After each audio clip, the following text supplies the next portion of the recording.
this is a major commitment that Wells Fargo has made for our Latino Student Success Project. Right now, almost 20% of the Hispanic students, and they number about 7,000, never make it through the entire 4 or 6 years. That's, for some reason, they are dropping out, their freshman, sophomore years. And so the idea today is for Fresno State to be able to take those dollars and offer scholarships and put together a series of programs and initiatives that hopefully allow for more of those students to make it through the entire point up to graduation. Welcome back to Wells Fargo Friday, and I do have the opportunity to speak to Miss Sandy Rocco and talk about Wells Fargo. They've got a grant now that's going out to Fresno State of $150,000. And Sandy, when you bring that up, I want to always keep a positive spin on this, but there could be people thinking, oh, okay, great, they're just throwing this out because it's going to be future people that bank with Wells Fargo. Well, I hope so, because you're giving that much money to the community. However, this has nothing to do with any of your agenda. This is all, hey, Fresno State, here you go. This is your money. Let's make this work for you. Yes, and absolutely.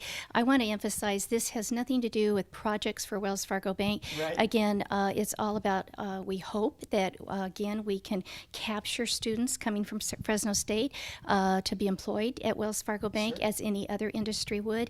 But it's all about really looking at a diverse group.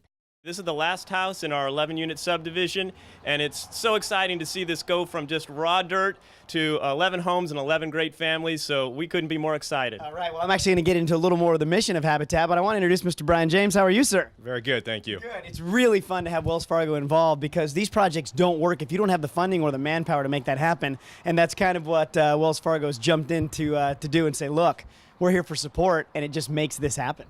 I'm very excited to talk about the connection between Nature Bridge, WildLink, and Wells Fargo. Laura Beardsley, how are you? Hi, Rich. Nice to meet you. It's always good to be talking with people that are making things happen, and especially with Mr. David Galasso and Wells Fargo. How are you, sir? Great to see you again. Good to see you. So, Laura, let's talk a little bit about Nature Bridge and what all this entails, and then we'll get into Wells Fargo's involvement a little bit. Sure. Yeah, absolutely. Nature Bridge is a nonprofit organization that provides experiential, residential, field science, and environmental education programs in national parks. Our team members are really passionate about children and about education, and I can't think of an organization that does a better job of helping children through environmental education and science projects and field and, as Laura said, experiential learning that takes place in Yosemite and other national parks throughout the country as well under the umbrella of Nature Bridge. Sandy, like Micah's story, you're another piece in the wheel because you've now seen some of the girls that you've helped that have now gone on to college careers, and then they're going to, jump into the business world before too long. Absolutely. And not only is it so exciting to see how the girls have grown and taken the lessons that we taught through hands-on banking, but to also see their parents come to the center and get involved in some of the programs.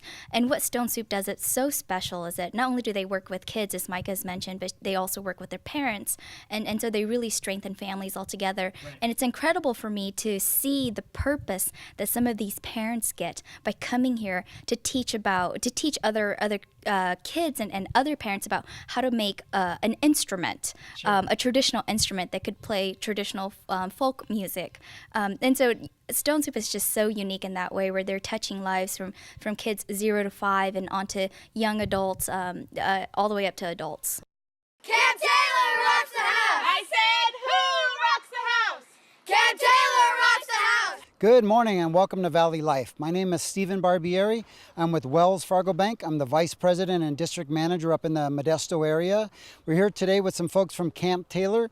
It's actually a specialized camp for kids with heart disease. I know what you're thinking. Oh, a camp for kids with heart disease, they're sitting around in the shadows, they're moving really slow. That's not what's happening at Camp Taylor. We're going to hear more about that. We have rock wall climbing, we have zip lining, we have horseback riding, we have archery. Kids go swimming every single day. We build forts out of cardboard where you have to go through the maze and stuff. So again, this is a specialized camp for kids with heart disease. My name's Oscar Cabello and I'm with Wells Fargo Bank. I'm the Community Development Officer for the Central California region. I'm here in Modesto today with El Concilio, one of the organizations that I sit on the board with here. El Concilio is a wonderful organization that hosts a number of different services for our community. We've got 2 sites, one in Stanislaus and one in San Joaquin.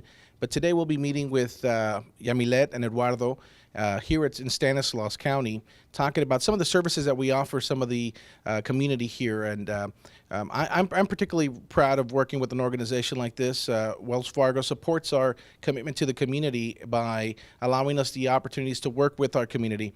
Well, that's going to wrap up another Wells Fargo Friday on Valley Life, and creating leaders from the Southeast Asian community to also the new agricultural leaders in our schools. You know, the Foundation for Central Schools is helping out tremendously to make sure everything comes together, and Wells Fargo is a huge part of that. Since 1852, Wells Fargo has been part of the community, being a community bank, and they just continue with that premise.